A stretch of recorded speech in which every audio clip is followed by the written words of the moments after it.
Имам по-малко от 36 часа да превърнем този бардак в място за живеене.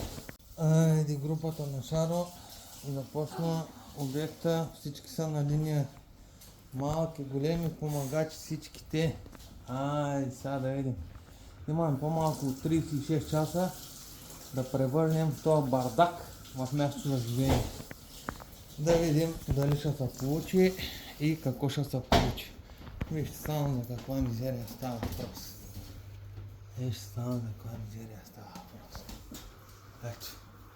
Ето. Браво. Браво на бригадата. Браво на женичката. Браво на детството. Ей! Всички работят. Ето тук става чистота. Вижте за каква чистота става въпрос. И след това много ясно е, че почваме да действаме, да направим номера на китайката и да се оттържим от миризмата. Вижте за каква мизерия става въпрос. Ето тук и аз лека по лека помагам на бригадата. Ето тук вече изчистено. Продължаваме всички мебели по средата и всичко тук тъй трябва да се боядиса, да се оправи така нататък. Айде, кой иска да види крайния резултат, знаете какво направите. Последвайте канала, да оставите по един коментар и да не пожелаете лека работа на всички.